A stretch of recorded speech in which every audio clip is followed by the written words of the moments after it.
अस्सलाम वालेकुम। Doctor Faheem Siddiqui, secretary landscape gardening council. मेरे साथ इस वक्त खड़े हैं doctor Faiyaz Alam, secretary Dua foundation. इस वक्त हम एक प्लांटेशन ड्राइव के सिलसिले में यहाँ जमा हुए हैं। वाइस चांसलर साहब भी हमारे साथ मौजूद थे और प्लांटेशन ड्राइव का इफ्तिताह करके और चले गए। ये हमारा एक रूटीन प्रोसेस है जिसमें हम प्लांटेशन ड्राइव जो है थ्रू आउट ईयर करते रहते हैं। और इस वक्त जो सीज़न चल रहा है, स्प्रिंग सीज़न, इसमें प्लांटेशन ड्राइव जो है वो अपने उरूज पर होती है। दुआ फाउंडेशन ये बोटेनिक गार्डन है। बोटेनिक गार्डन में दुआ फाउंडेशन ने बहुत ज़्यादा सपोर्ट की और नई वैराइटीज़ के हमें प्लांट प्रोवाइड किए। इस वक्त जो हम खड़े हैं ये फाइकस का एक लॉन है जिसमें फाइकस की चंद वैराइटीज़ मौजूद थी।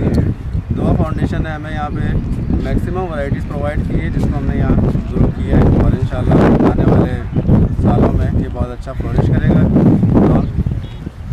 इसके अलावा सिंध गवर्नमेंट के जो प्रोजेक्ट चल रहा है क्लीन एंड ग्रीन सिटी और फेडरल गवर्नमेंट का प्रोजेक्ट बिलियन ट्रीज का प्रोजेक्ट, इन दोनों में हम पार्टिसिपेट कर रहे हैं। इसमें भी डॉक्टर फैयाज़ आलम की भरपूर हमें मदद हासिल है।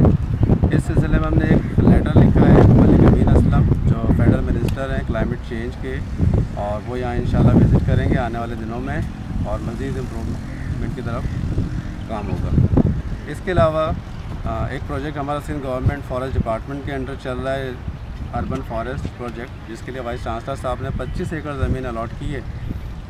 ये मास कम्युनिकेशन डिपार्टमेंट के बैक साइड पे, जिस पे 8 महीने से हम काम कर रहे हैं और काफ़ी एरिया हमने डेवलप कर लिया है और जल्दी उसकी अप्रूवल हो जाएगी और उसके बाद हम वहाँ पे प्लांटेशन शुरू करेंगे। इस सिलसिले में भी डॉक्टर फैयाज़ आलम ने हमें काफ़ी मदद फराहम की है और जो सेक्रेटरी क्लाइमेट हैं शाहिद गौहरी साहब, उनसे हमारा रब्ता कराया है और उनको हमने लेटर लिख दिया है। जल्द वो भी यहाँ विज़िट करेंगे और अर्बन फॉरेस्ट के प्रोजेक्ट को मज़ीद हम इन्हांस करेंगे। 25 एकड़ ज़मीन वीसी साहब ने अलॉट कर दी है और तकरीबन 75 एकड़ ज़मीन अलॉट कर देंगे वीसी साहब, और बहुत बड़े एरिया में अर्बन फॉरेस्ट यहाँ पे डेवलप होगा।